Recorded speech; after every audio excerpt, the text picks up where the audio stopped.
প্রখ্যাত কথা সাহিত্যিক শরৎচন্দ্র চট্টোপাধ্যায়ের লেখা উপন্যাস শেষের পরিচয় পর্ব ২। পরদিন অপরাহ্নের কাছাকাছি দুই বন্ধু চায়ের সরঞ্জাম সম্মুখে লইয়া টেবিলে আসিয়া বসিল। টিপটে চায়ের জল তৈরি হইয়া উঠিতে বিলম্ব দেখিয়া রাখাল চামচে ডুবাইয়া ঘন ঘন তাগিদ দিতে লাগিল। তারক কহিল, নামের মাহাত্ম্য দেখিলে তো? রাখাল বলিল, অবিশ্বাস করে মা দুর্গাকে তুমি খামোকা চটিয়ে দিলে বলেই তো যাত্রাটা নিষ্ফল হলো, নইলে হতো না। প্রতিবাদে তারক শুধু হাসিয়া ঘাড় নাড়িল। সত্যিই কাল কাজ হয় নাই। ব্রজবাবু বাড়ি ছিলেন না, কোথায় নাকি নিমন্ত্রণ ছিল, এবং মামাবাবু কিঞ্চিৎ অসুস্থ থাকায় একটু সকাল সকাল আহার আদি সারিয়া শয্যাগ্রহণ করিয়াছিলেন। রাখাল বাটির মধ্যে দেখা করিতে গেলে সে যে এখনও তাদের মনে রাখিয়াছে এই বলিয়া ব্রজবাবুর স্ত্রী বিস্ময় প্রকাশ করিয়াছিলেন, এবং ফিরিবার সময়ে অন্যের চোখের অন্তরালে রেণু আসিয়া মৃদু কণ্ঠে ঠিক এই মর্মেই অনুযোগ জানাইয়াছিলেন। তোমার বাবাকে বলতে ভুলো না যে আমি সন্ধ্যার পর কাল আবার আসব, আমার বড় দরকার। আচ্ছা, কিন্তু চাকরদেরও বলে যেও। সুতরাং ব্রজবাবুর নিজস্ব ভৃত্যটিকেও এ কথা রাখাল বিশেষ করিয়া জানাইয়া আসিয়াছিল, কিন্তু যথাসময়ে বাসায় পৌঁছাইতে পারে নাই।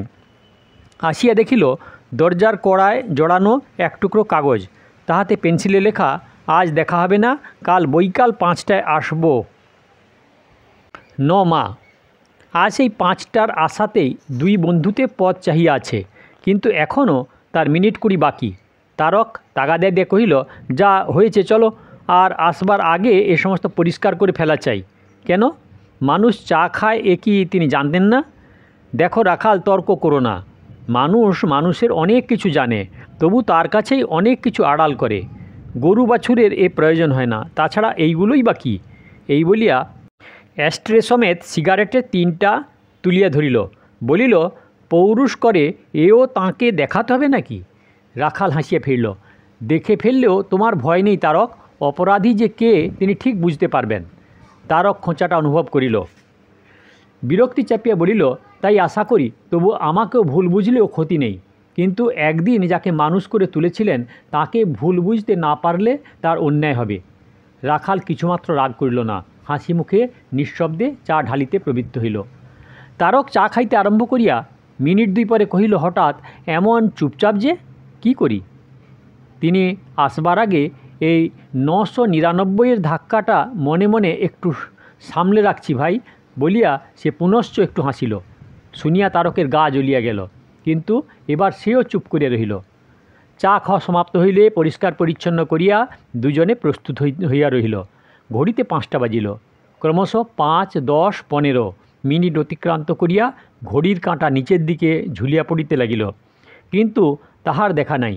উন্মুখ অধীরতায় সমস্ত ঘরটা যে ভেতরে ভেতরে কণ্টকিত হইয়া উঠিয়াছে তাহা প্রকাশ করিয়া না বলিলেও পরস্পরের কাছে অবিদিত নাই। এমনি সময়ে সহসা তারক বলিয়া উঠিল, এ কথা ঠিক যে তোমার নতুন মা অসাধারণ স্ত্রীলোক। রাখাল বলিল, বিস্ময়ে অবাক হইয়া বন্ধুর মুখের প্রতি চাহিয়া রহিল। তারক বলিল, নারীর এমনি ইতিহাস শুধু বইয়ে পড়েছি, কিন্তু চোখে দেখিনি। যাদের চিরদিন দেখে এসেছি তারা ভালো, তারা সতী সাধী, কিন্তু ইনি যেন। কথাটা সম্পূর্ণ হইবার আর অবসর পাইল না। রাজু, আসিতে পারি বাবা? উভয় সম্ভ্রমে উঠিয়া দাঁড়াইল। রাখাল দ্বারের কাছে আসিয়া হেঁট হইয়া প্রণাম করিল, কহিল, আসুন।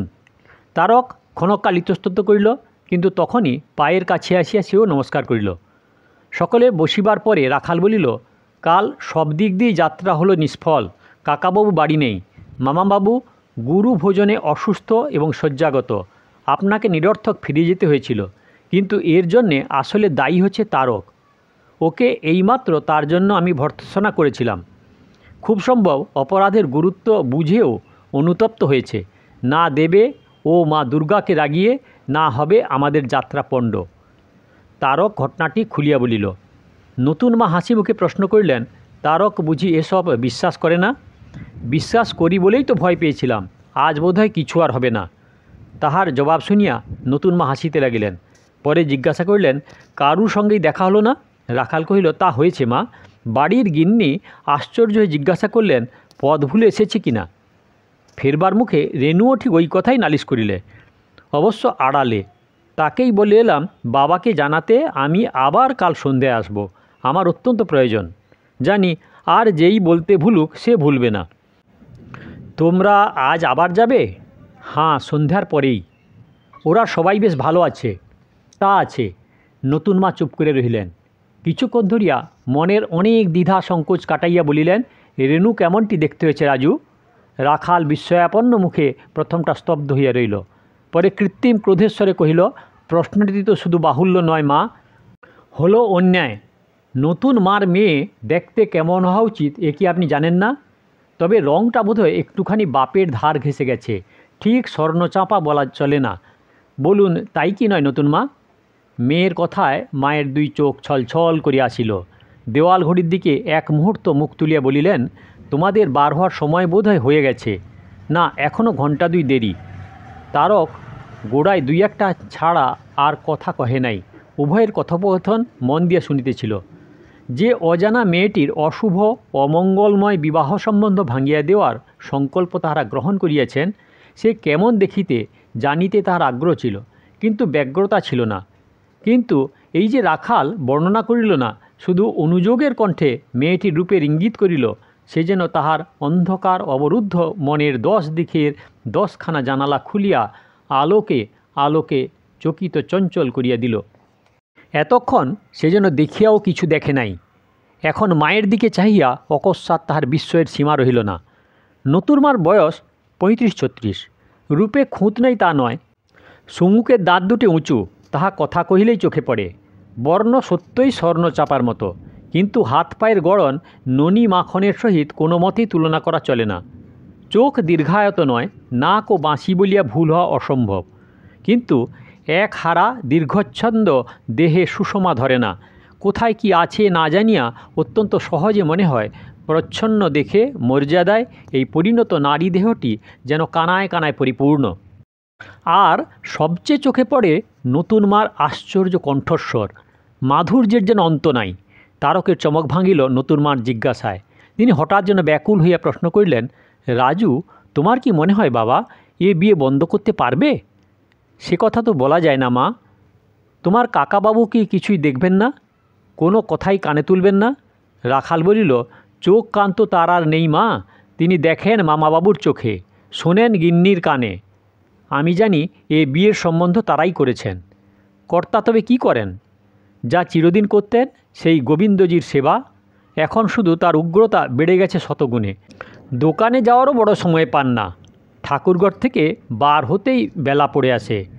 তবে বিষয় আশয় কারবার ঘর সংসার দেখে কে? কারবার দেখেন মামা, আর সংসার দেখেন তার মা অর্থাৎ শাশুড়ি। কিন্তু আমাকে জিজ্ঞাসা করে লাভ কি বলুন? কিছুই আপনার অজানা নয়। একটু থামিয়া বলিল, আমরা আজও যাব সত্যি, কিন্তু তার নিশ্চিত পরিণামও আপনার জানা নতুন মা। নতুন মা চুপ করিয়া রহিল, শুধু মুখ দিয়ে একটা চাপা দীর্ঘ নিঃশ্বাস পড়িল, বোধহয় নিরুপায়ের শেষ মিনতি। হঠাৎ শোনা গেল বাহিরে কে জনে জিজ্ঞাসা করিতেছে, ওহে ছেলে, এইটি রাজুবাবুর ঘর? বালক কণ্ঠে জবাব হইল, না মশাই, রাখালবাবুর বাসা। হাঁ হাঁ, তাকেই খুঁজছি। এই বলিয়া এক প্রৌঢ় ভদ্রলোক দ্বার ঠেলিয়া ভেতরে মুখ বাড়াইয়া বলিলেন, রাজু আছে? বাহ, এই তো হে। রাখালের প্রতি চোখ পড়িতেই সরল স্নিগ্ধ হাস্যে গৃহের মাঝখানে আসিয়া দাঁড়াইলেন। বলিলেন, ভেবেছিলাম বুঝি খুঁজেই পাব না। বাহ, দিব্যি ঘরটি তো। হঠাৎ সেলফের ঈষৎ অন্তরালবর্তিনী মহিলাটির প্রতি দৃষ্টি পড়ায় একটু বিব্রত বোধ করিলেন। পিছু হটিয়া দ্বারের কাছে আসিয়া স্থির হইয়া দাঁড়াইলেন। কয়েক মুহূর্ত নিরীক্ষণ করার পরে বলিলেন, নতুন বউ না? বলিয়াই ঘাড় ফিরাইয়া তিনি রাখালের প্রতি চাহিলেন।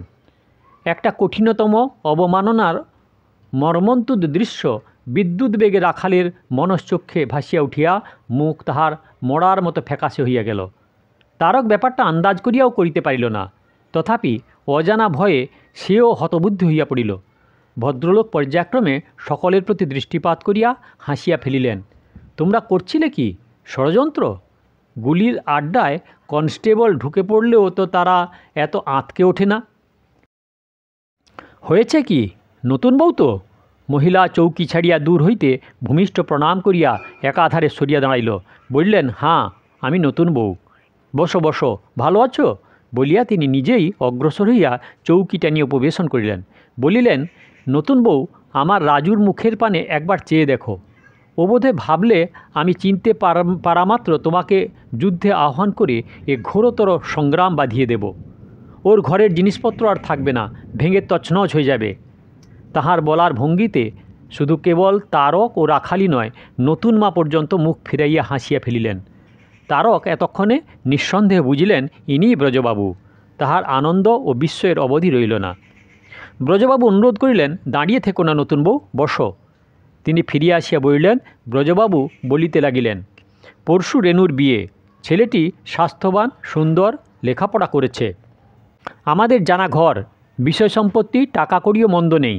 এই কলকাতা শহরে খান চারেক বাড়ি আছে। এ পাড়া ও পাড়া বললেই হয়, যখন ইচ্ছে মেয়ে জামাইকে দেখতে পাওয়া যাবে। মনে হয় তো সকল দিকেই ভালো হলো। একটু থামিয়ে বললেন, আমাকে তো জানোই নতুন বউ, সাধ্যি ছিল না নিজে এমন পাত্র খুঁজে বার করি। সবই গোবিন্দর কৃপা।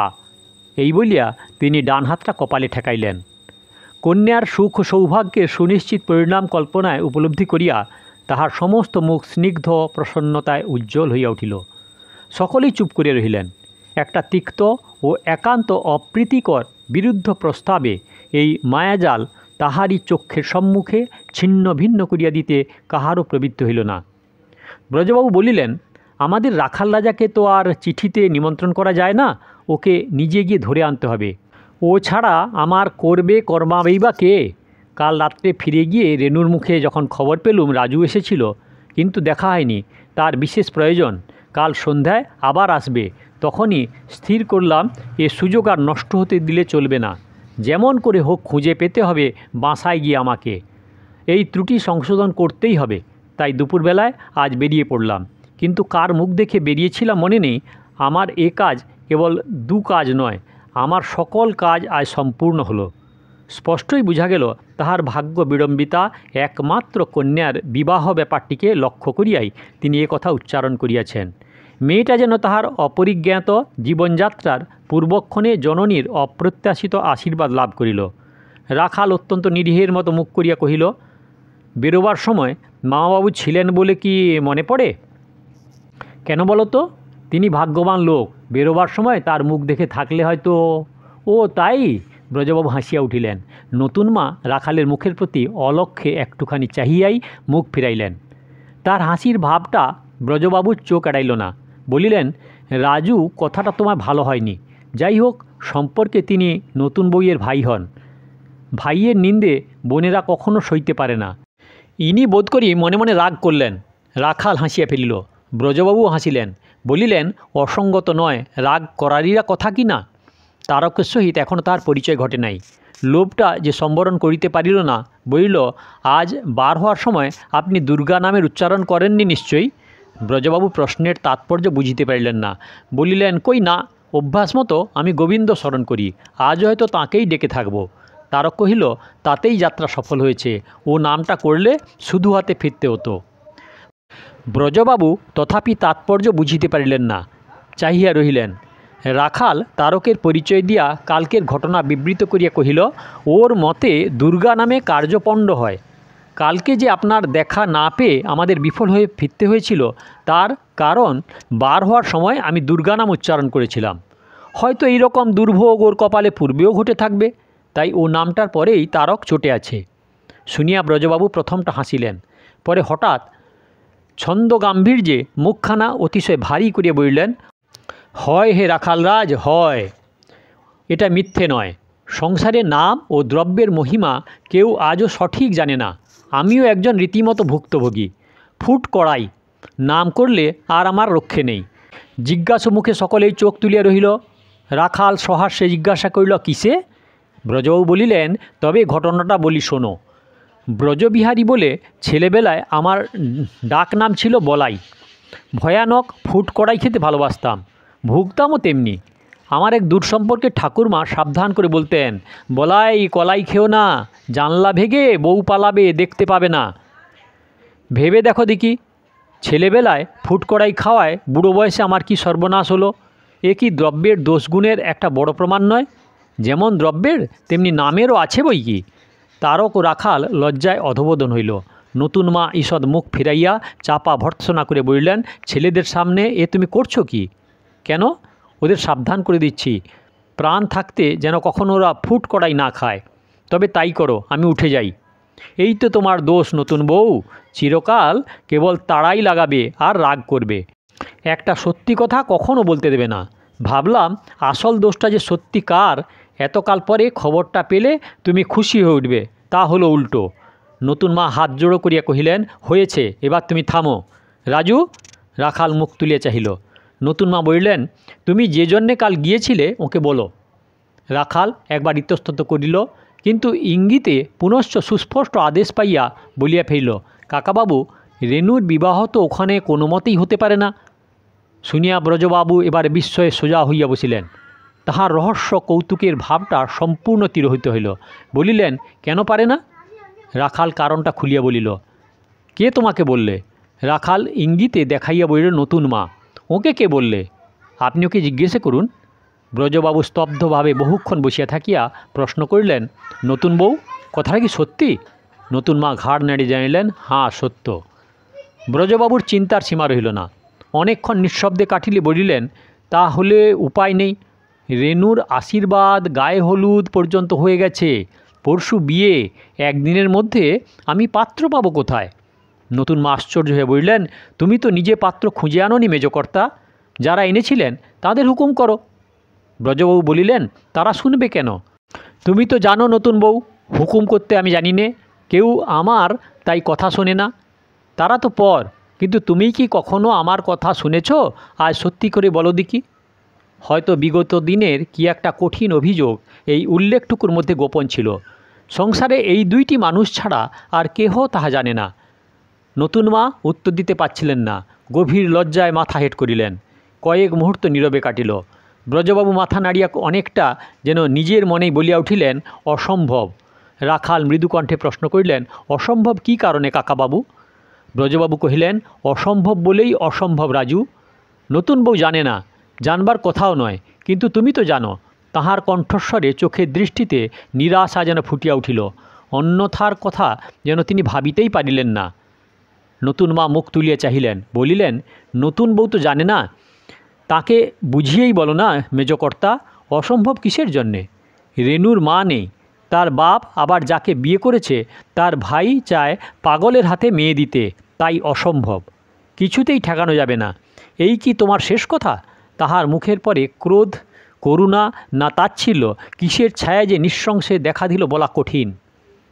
দেখিয়া ব্রজবাবু তৎক্ষণাৎ স্মরণ হইল যে অবাধ্য নতুন বউ এর বিরুদ্ধে এইমাত্র তিনি অভিযোগ করিয়াছিলেন, সেই রাখালের মনে পড়িল যে নতুন মা বাল্যকালে তাহার হাত ধরিয়া নিজের স্বামী গৃহে আনিয়াছিলেন, ইনি সেই। লজ্জা ও বেদনায় অভিসিঞ্চিত যে গৃহের আলোবার্তার স্নিগ্ধ হাস্য পরিহাসের মুক্ত স্রোতে অভাবনীয় সহায়তায় উজ্জ্বল হইয়া আসিতেছিল, এক মুহূর্তেই আবার তাহা শ্রাবণের অমানিসার অন্ধকারে বোঝা হইয়া উঠিল। রাখাল ব্যস্ত হইয়া হঠাৎ উঠিয়া দাঁড়াইয়া বলিল, মা, অনেকক্ষণ তো আপনি পান খাননি। আমার মনে ছিল না মা, অপরাধ হয়ে গেছে। নতুন মা কিছু আশ্চর্য হইলেন। পান? পানের দরকার নেই বাবা, নেই বই কি। ঠোঁট দুটি শুকিয়ে কালো হয়ে উঠেছে। কিন্তু আপনি ভাবছেন এখনই বুঝি হিন্দুস্থানি পানওয়ালার দোকানে ছুটব? না মা, সে বুদ্ধি আমার আছে। এসো তো তারক, এই মোড়টার কাছে আমাকে একটু দাঁড়াবে। এই বলিয়া সে বন্ধুর হাতে একটা প্রচণ্ড টান দিয়া দ্রুত বেগে দুজনে ঘরের বাহিরে চলিয়া গেল। এইবার নিরালা গৃহের মধ্যে মুখোমুখি বসিয়া দুজনে সংকোচে মরিয়া গেলেন। নিঃসম্পর্কীয় যে দুটি লোক মেষ দণ্ডের ন্যায় একতক্ষণ আকাশে সূর্যালোক বাধাপ্রাপ্ত রেখেছিল, তাহাদের অন্তর্ধানের সঙ্গে সঙ্গে বিনিযুক্ত রবিকরের ঝাপসা কিছুই আর রহিল না। স্বামী স্ত্রীর গভীর ও নিকটতম সম্বন্ধে যে এমন ভয়ঙ্কর বিকৃত ও লজ্জাকর হয়ে উঠিতে পারে, এই নিভৃত নির্জনতায় তাহা ধরা পড়িল। ইতিপূর্বের হাস্যপরিহাসের অবতারণা যে কত অশোভন ও অসঙ্গত, একথা ব্রজবাবুর মনে পড়িল, এবং অপরিচিত পুরুষদের সম্মুখে ওই লজ্জাবলুণ্ঠিত নিঃশব্দ নারীর উদ্দেশ্যে অবক্ষিত ফুট কড়াইয়ের রসিকতা যেন এখন তাহার নিজেরই কান মলিয়া দিল। মনে হইল, ছি ছি, করিয়াছি কি? পান আনার ছল করিয়া রাখাল তাহাদের একলা রাখিয়া গেছে, কিন্তু সময় কাটিতেছে নীরবে। হয়তো তাহারা ফিরিল বলিয়া। এমন সময় কথা কহিলেন নতুন বউ প্রথমে। মুখ তুলিয়া বলিলেন, মেজকর্তা, আমাকে তুমি মার্জনা করো। ব্রজবউ বললেন, মার্জনা করা সম্ভব বলে তুমি মনে করো? করি কেবল তুমি বলেই। সংসারে আর কেউ হয়তো পারে না, কিন্তু তুমি পারো। তাহার চোখ দিয়া এতক্ষণে জল গড়াইয়া পড়িল। ব্রজবাবু ক্ষণকাল নীরবে থাকিয়া কহিলেন, নতুন বউ, মার্জনা করতে তুমি পারতে? নতুন বউ আঁচলে চোখ মুছিয়া বলিলেন, আমরা তো পারি মেজকর্তা। পৃথিবীতে এমন কোনো মেয়ে আছে যাকে স্বামীর এ অপরাধ ক্ষমা করতে হয় না? কিন্তু আমি সেই তুলনা দিইনি।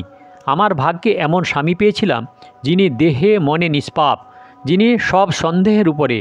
আমি কি তোমাকে এর জবাব দেব? কিন্তু আমার মার্জনা নিয়ে তুমি করবে কি? যতদিন বাঁচব মাথায় তুলে রাখব। আমাকে তুমি ভুলে গেছো মেজকর্তা? তোমার মনে কি হয় বলো তো নতুন বউ? এ প্রশ্নের জবাব আসিল না।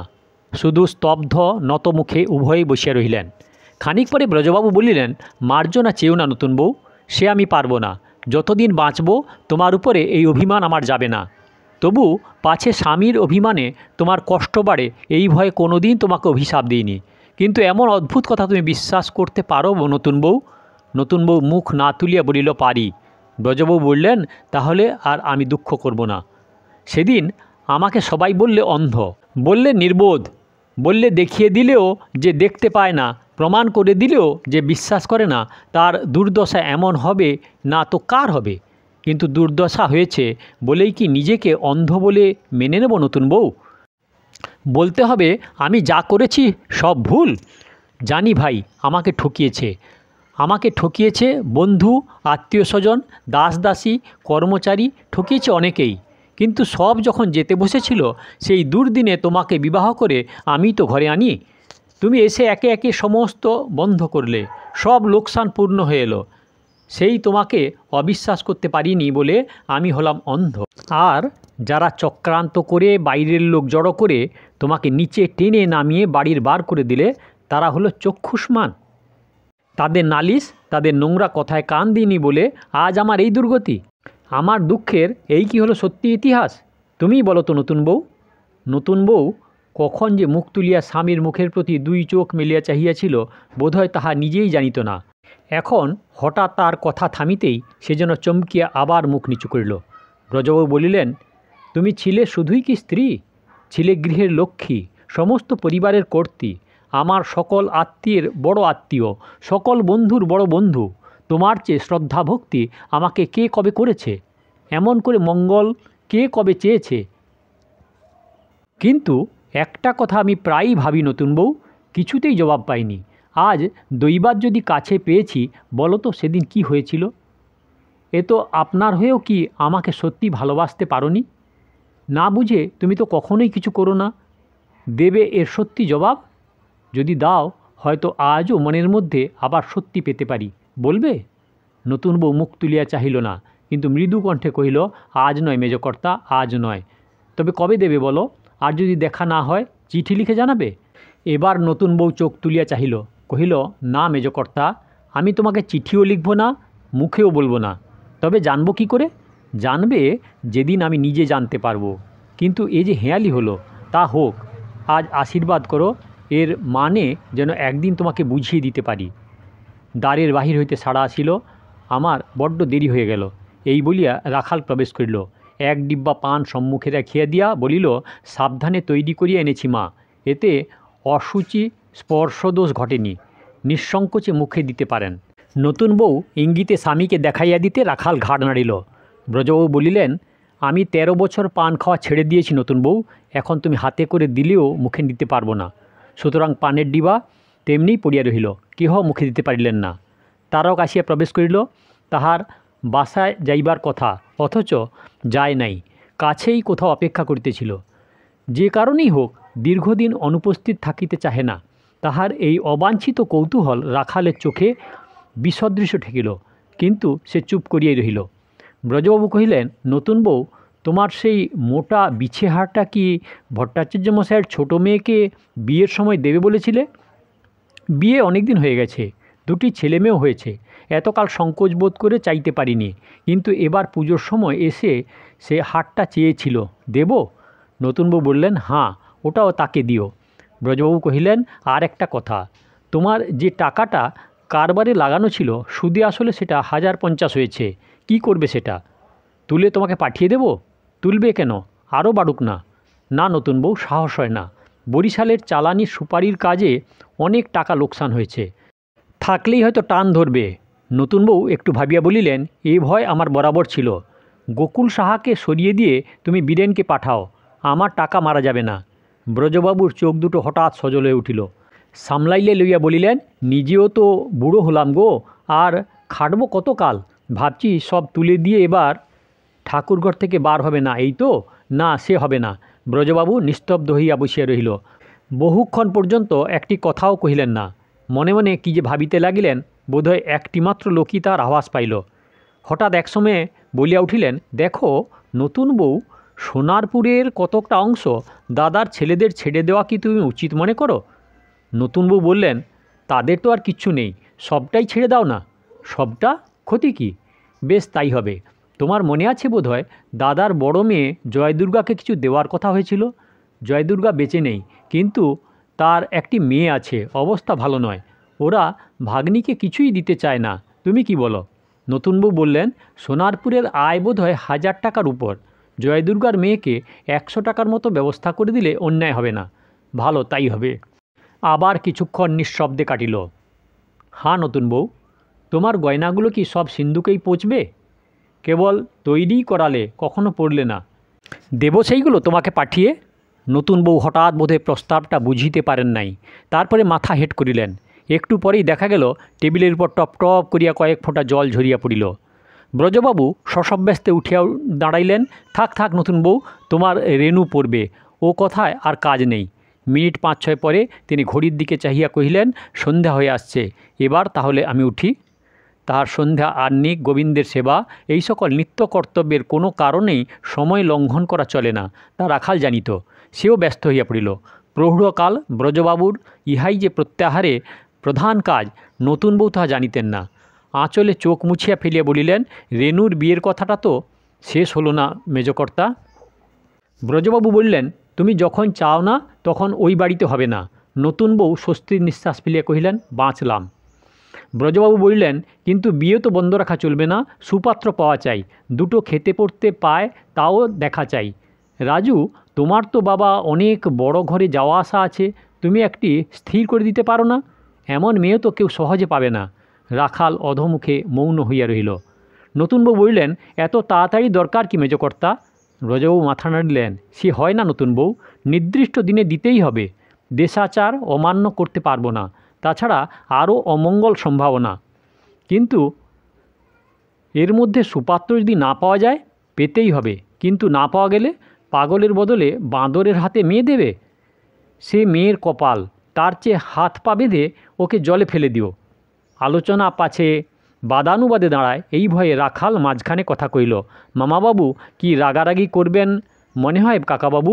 ব্রজবাবু ম্লান হাসিয়া কহিলেন, মনে হয় বই কি, হেমন্তর স্বভাব তুমি জানো না রাজু, সহজে ছাড়বে না। রাখাল খুব জানিত, তাই চুপ করিয়া রহিল। নতুন বউ হঠাৎ ক্রুদ্ধ হইয়া কইলেন, তোমার মেয়ে যেখানে ইচ্ছা বিয়ে দেবে, ইচ্ছা না হলে দেবে না, তাতে হেমন্তবাবু বাধা দেবে কেন? দিলেই বা তুমি শুনবে কেন? প্রত্যুত্তরে ব্রজবাবু না বলিলেন বটে, কিন্তু গলায় জোর নাই, তাহা সকলে অনুভব করিল। নতুন বউ বলিতে লাগিলেন, তোমার ছেলে নেই, শুধু দুটি মেয়ে, এরা যা পাবে তাতে খুঁজলে কলকাতা শহরে সুপাত্রের অভাব হবে না। কিন্তু সেই কটা দিন তোমাকে স্থির হয়ে থাকতে হবে। আশীর্বাদ, গায়ে হলুদের ওজর তুলে ভূত প্রেত পাগল ছাগলের হাতে মেয়ে সম্প্রদান করা চলবে না। এর মধ্যে হেমন্তবাবু বলে কেউ নেই, বুঝলে মেজকর্তা? ব্রজবাবু বিষণ্ণ মুখে মাথা নাড়িয়ে কইলেন, হাঁ। রাখাল কথা কইল, বলিলেন, এ হলো সহজ যুক্তি ও ন্যায় অন্যায়ের কথা মা, কিন্তু হেমন্তবাবুকে তো আপনি জানেন না।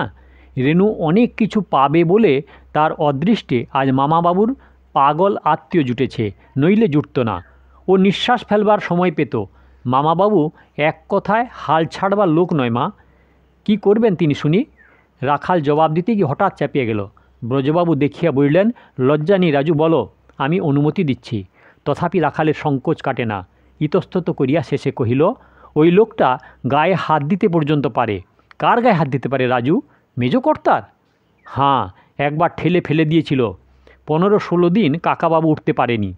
নতুন মার চোখের দৃষ্টি হঠাৎ থক করিয়া জ্বলিয়া উঠিল। তারপরেও ও বাড়িতে আছে, খাচ্ছে, পড়ছে। রাখাল বলিল, শুধু নিজে নয়, মাকে পর্যন্ত এনেছেন। কাকাবাবুর শাশুড়ি পরিবার নেই, মারা গেছেন, নইলে তিনিও বোধ করি এতদিনে এসে হাজির হতেন। শেকড় গেড়ে ওরা বসেছে মা, নড়ার সাধ্য কার? আমাকে একদিন নিজে আশ্রয় দিয়ে এনেছিলেন বলে কেউ টালাতে পারেননি, কিন্তু মামাবাবু একটা ভ্রুকুটির ভার সইল না, ছুটে পালাতে হলো। সত্যি কথা বলি মা, রেনুর বিয়ে নিয়ে কাকাবাবুর সম্বন্ধে আমার মস্ত ভয় আছে। শরৎচন্দ্র চট্টোপাধ্যায় রচিত শেষের পরিচয় উপন্যাসের দ্বিতীয় পর্বের সমাপ্তি। দয়া করে সাবস্ক্রাইব করবেন, লাইক করবেন, শেয়ার করবেন। আর এরকম ভিডিও দেখতে হলে কাকন বাসুতে ক্লিক করে ভিডিও দেখুন। আর শেষের পরিচয় উপন্যাসের আগের অংশের জন্য দয়া করে অপেক্ষা করুন।